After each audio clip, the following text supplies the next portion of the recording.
ओडिशा रे नारी मान सुरक्षा एक प्रश्नवाची रही। विगत सरकार जो व्यवस्था नारी मान अवहेलित थे बर्तमान संपूर्ण भाव में निर्यातिता नारी मान। आज आम तार प्रतिवाद राजरास्ता को ओल्लू कांग्रेस सरकार आज ओल्लैची हजार हजार महिला आज विधानसभा घेर करते घेर आम आज गाई हिसाब से आसचु देखु यदि आगामी दिन में यदि सरकार यदि विहित पदक्षेप न निश्चित भाव आहरी व्यवस्थित ढंग से सरकार को अचल कर दिया। आम भावुचे सरकार बेसी दिन रहा तिष्ठ ना।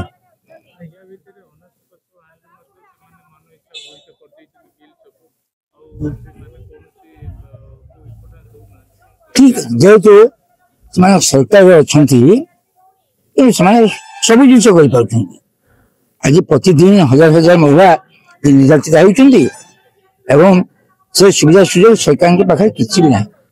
महिला मान सुरक्षा देवा कि विधि व्यवस्था जहाँ भी अच्छी संपूर्ण भाव आज सरकार विफल हो प्रतिवाद निश्चित भाव कांग्रेस सब राजरास्ता को देखो महिला मैंने आज राज्य असुरक्षित अच्छा सरकार एप्रति यत्नवान होना विधानसभा ठार आरंभ कर गांधी मार्ग पर्यंत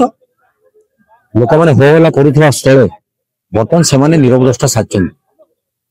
गृह बारंबार दाबी गोटे गृह कमिटी करा राज्य में महिला मान जो इश्यू अच्छी विषय आलोचना करा गोटे गृह कमिटी गठन कर माँ मान सुरक्षित करा दुख और परिताप विषय सरकार से गुरुत्व देना करना से आज महिला कांग्रेस तरफ राज्य महिला कांग्रेस तरफ ये विधानसभा घेराव कार्यक्रम आयोजन करा आमे मध्य जेहेतु महिला मान केस संवेदनशील अच्छे आमे से आज उपस्थित रही ये बाबद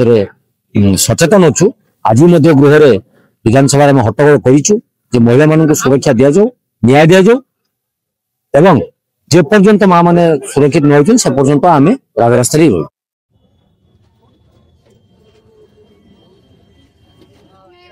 फेब्रुआरी मासरे जो इश्यू को लेकर महिला इश्यू विधायक दल कांग्रेस दल जेहेतु हाउस कमिटी डिमांड करूँ सरकार ग्रहण कले ना आउ जो 6 मास लैप्स हो गला एबे भी विधानसभा जो उत्तर आसुटे दुर्भाग्यजनक आश्चर्यजनक उत्तर गुड़ाक जो आमर मुख्यमंत्री और मंत्रिमंडल दौरान जो अपराध नारी विरुद्ध में जी अपराध दुर्घटना घटुची सेटा बड़ी बड़ी चली 37,611 केस